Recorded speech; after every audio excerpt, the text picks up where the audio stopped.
Chapter 14, Nov Kinshas, Part 2. While Lafier spoke with the two staff officers, the ships of Fleet 4 emerged into 3 space as well. The space around Kalgombe was packed. The Thunderpeel fleet possessed 5 airship squadrons, 3 in Fleet 3, and 1 each in Fleets 2 and 4. The airship squadrons of Fleet 3 remained in orbit around the planet. Small crafts flew out from inside the airship squadron supply ships and headed for the PSSU's strongholds and vessels. Every nook and cranny of Kalgombe's surface was scanned, revealing the locations of anything that looked like a military installation. Airborne troops headed for them aboard traffic ships. Meanwhile, the airship squadron of Fleet 2 headed for the system's outer planets in order to requisition the asteroid mines and the hydrogen wells installed in gaseous planets. Fleet 4's airship squadron headed for the system's sun in order to requisition its antimatter fuel factories. 17 hours following the PSSU's capitulation, Jint's PSSU counterpart was decided upon. The Empire had never before allowed an interstellar power to continue to exist after surrendering, and it would stick with that policy with regard to the PSSU. However, that didn't mean that simply ignoring the PSSU's government was a wise move. The optimal way forward involved dissolving that government only after a peaceful transition of control. That way, any confusion or chaos could be kept to a minimum. Jint was conducting the preliminary negotiations for the purpose of the peaceful dissolution of the PSSU, which were conducted via transmissions between the PSSU government, located on the planet's surface, and the Klibnikek, located in orbit above it. Not much progress was being made. While the government wasn't surrendering, the Star forces steadily turned Nov Kinshas into a base of operations. They secured existing antimatter fuel factories around Nov Kinshas's star in addition to installing the mobile antimatter fuel factories that accompanied the fleets. Civilian ship construction/repair facilities were requisitioned to repair Star Forces warships and remodel captured PSSU warships. 10 days later, the Star Forces had made itself very much at home. A mobile base canteen was stationed in orbit over Kalgombe. Someone in the position of Fleet Commander-in-Chief could hardly stroll carefree through a base canteen. However, the title did come with perks. Using her privileges, Lafier had connected the Kalbake Daifaka, Crown Princess's interim palace, to the flagship Klibnikek. The Kalbake Daifaka was made of anti-radiation resin, and it sported almost twice the Klibnikek's volumetric capacity. It contained a rose garden at its center, and when Lafier felt inclined to do so, she gathered her executive staff and held meetings there. They were unofficial, but depending on the topic of conversation, it wasn't out of the question to take a turn for the serious. The command center abdicant, Lam Lanyu, was also in attendance at the day's meeting.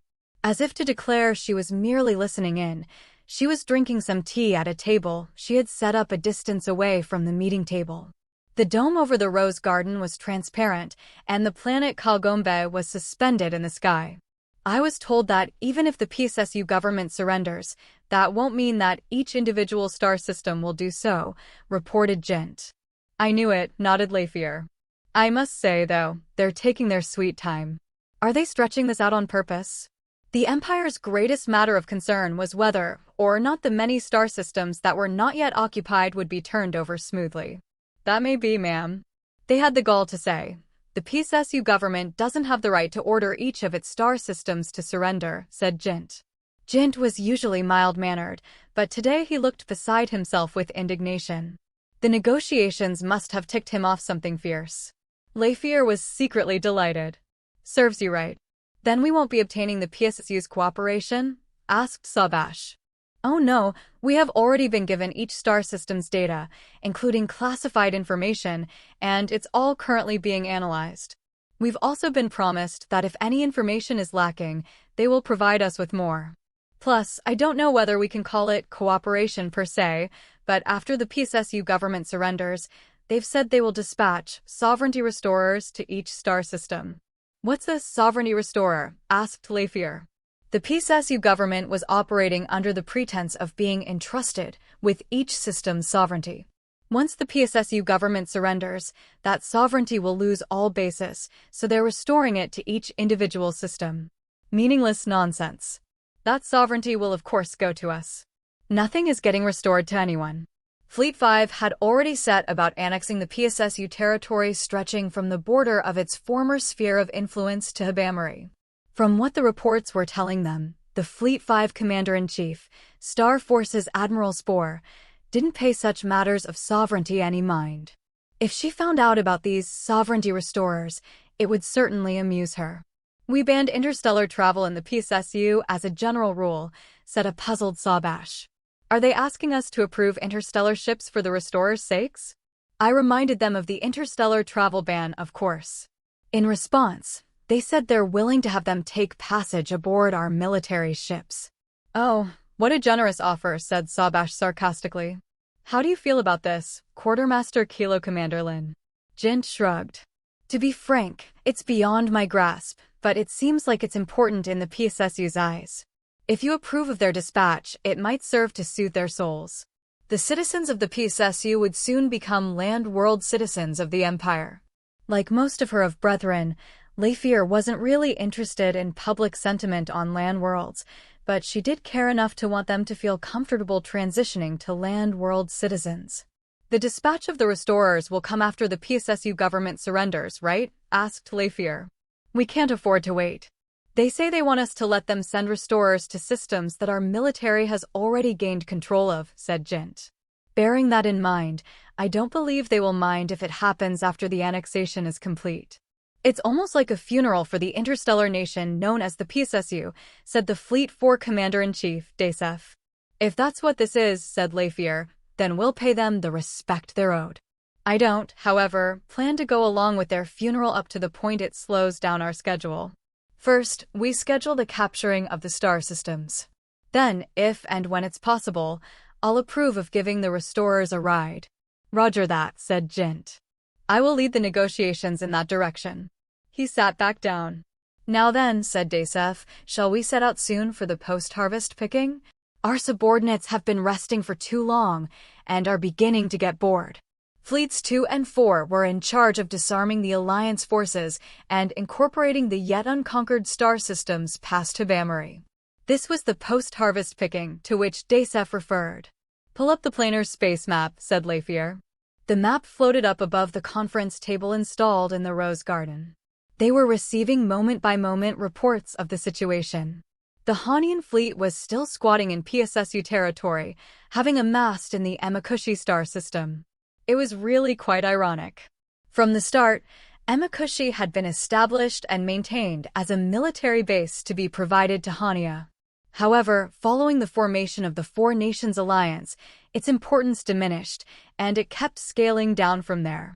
Once the war broke out, the Federation chose to be neutral, and despite breaking off their alliance with the other nations, the base wasn't reinforced. Yet now, it seemed it was returning to its former stature by Hanian hands. "Hania hasn't occupied any PSSU star systems, right?" asked Lafier. "No, ma'am," said Sabash. "There are no signs of that at this time. It seems they're allowed to station themselves at Emakushi due to an accord. However, we are unsure what their relationship to Emakushi's land world is like. We should launch a preemptive attack," proposed Strategy Staff Officer Leksh. Lafier glanced at Lam Lanyu, who was snacking on confectionaries with a look of feigned innocence. "We can't do that, Officer Leksh," said Fleet 2 Commander-in-Chief Pianzek with a no-nonsense expression. "Taking Nov Kinshas was the mission our fleet was granted. It's very probable that we'll soon be ordered to clear a path to the Scare Monarchy, but right now, we must await orders from Central." "But sir," said Leksh, "the PSSU's military has already surrendered, and the government has essentially surrendered in all but name. That being the case, can't annexing the star systems of the PSSU be considered as within the purview of our operation? It would be good if we could do it quietly. I think prodding the Federation forces is a questionable move. Is that not excessively weak-kneed, sir?" "Deca Commander," said Sabash calmly, "this is not the place to criticize your superiors." "I apologize." Leksh bowed her head in Pianzek's direction. "Still, my thoughts remain the same. Seeing as we have brought the PSSU into submission, I believe that our fleet is obligated to make the whole of its sphere of influence into a part of the Empire. All the more reason we should save the extermination of the Federation's forces for later, no?" Lafier didn't keep her subordinates from arguing. This was an informal meeting, and she wanted them to clash ideas and opinions. I'm not contending that we should advance on Emakushi. I'm merely saying that we should work out plans to isolate Emakushi as we proceed with all of the annexation. I don't see the Hanian ships letting us isolate them without a fight.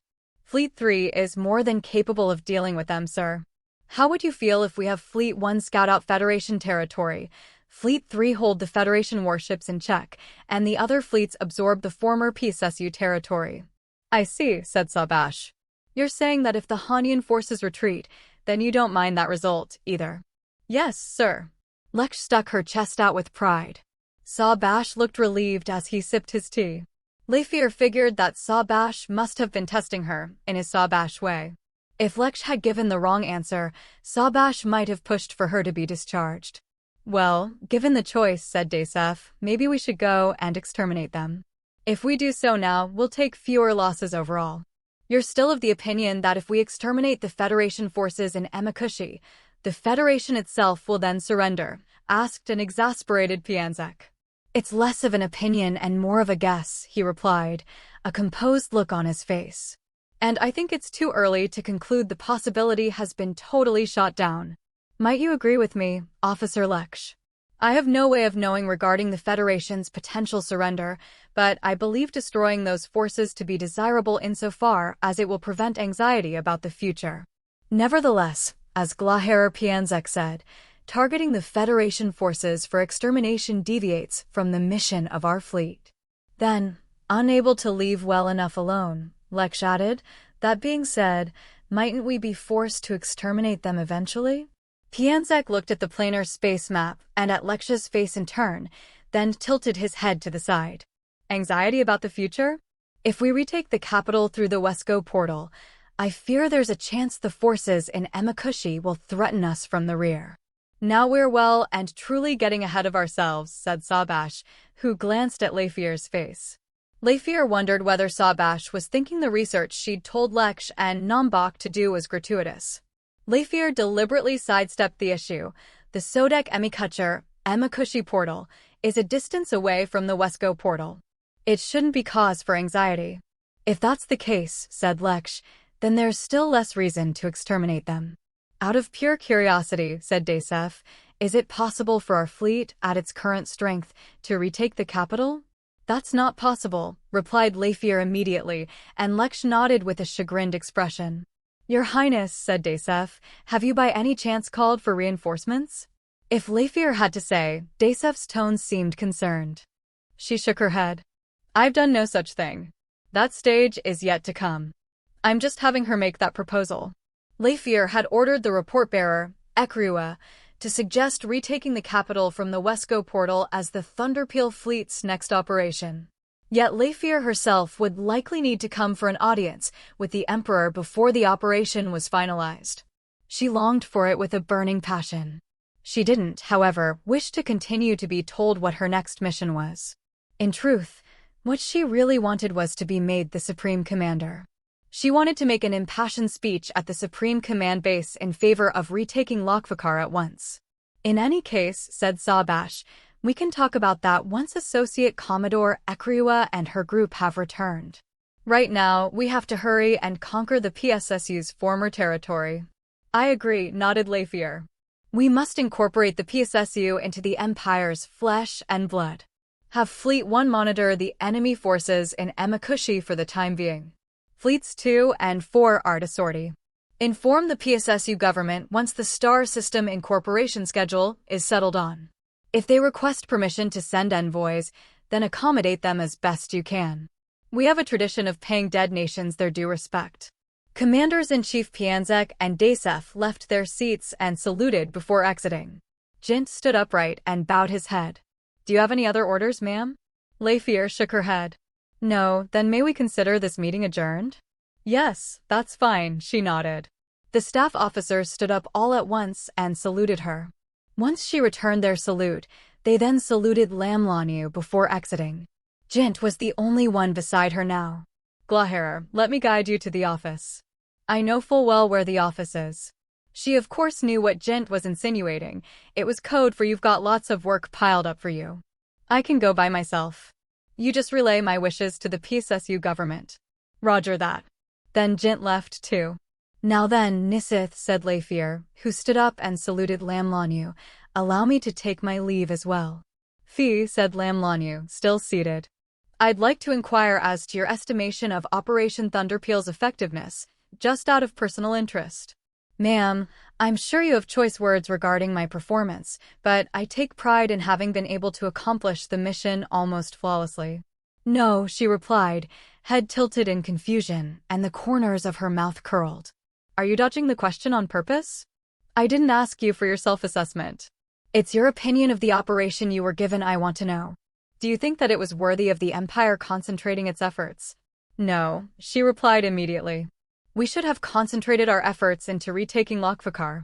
That was what I was thinking when I received this mission, and I think so even more strongly now. Will you continue to think so even if this mission leads to re-establishing contact with the Scare Monarchy? I will. Retaking Lokvakar is our shortcut to victory. Your stubbornness hasn't changed, she said, nodding with satisfaction. Then should we make the next operation the retaking of Lokvakar? I can't think of anything else. Should His Majesty grant you a different mission, what would you do? The proper reply would have been that she would happily execute any and all Imperial commands, but instead she turned it over in her mind. Lamlanu burst into laughter. So candid. What do you mean, ma'am? I mean what I said, Fee. I think you're suited to being Empress. Only. But Lamlanu didn't answer, instead requesting a new cup of tea from the robo-waiter. This battle isn't just uncharted territory for the Empire. It's uncharted territory for all humanity. Yes, ma'am, it is. I'm sure a number of things will happen. Things the Empire has never before experienced. With all due respect, Nisith, it's not that those things will just happen. It's that we will make them happen. How gallant, Fee. Envy rang when the abdicant pronounced her title. When you and I chat, the feeling I'm just a bystander truly sinks in. Leifir didn't say anything in response. She just stared at Lamlanu with her head held high. Leifir's Frokras detected somebody approaching from behind. She didn't need to turn around. She knew it was the man who had just left, only to return. You needn't worry, she said, irritated. I'm coming. That's not it, Glaherer, said Jint. It appears that while we were holding our meeting, the government of the PSSU made an important determination. Don't put on airs. Jint grinned. The nation of the People's Sovereign Stellar Union has officially surrendered. Within 30 minutes after they receive our approval, President Amani will issue his last presidential order and transfer all power to the Glaherer before resigning. Then he whispered into her ear, Nice going, Leifir. Leifir pretended not to have heard that last bit. Understood. I approve. I will relay your approval, ma'am. I'd like to speak with His Excellency the President forthwith. The President has said he would prefer to speak after the transferal of power. Would that be all right? That's fine. Then I'll open a communication circuit with the former President as soon as possible. Jin saluted Leifir and Lamlanu and exited the room. Lamlanu stood up and bowed to Leifir. Congratulations, Fee. An interstellar nation, stately and grand, now lies in the palm of your hand. Fee Lamher Kassan Riziak, Your Highness, Leifir the Conqueror.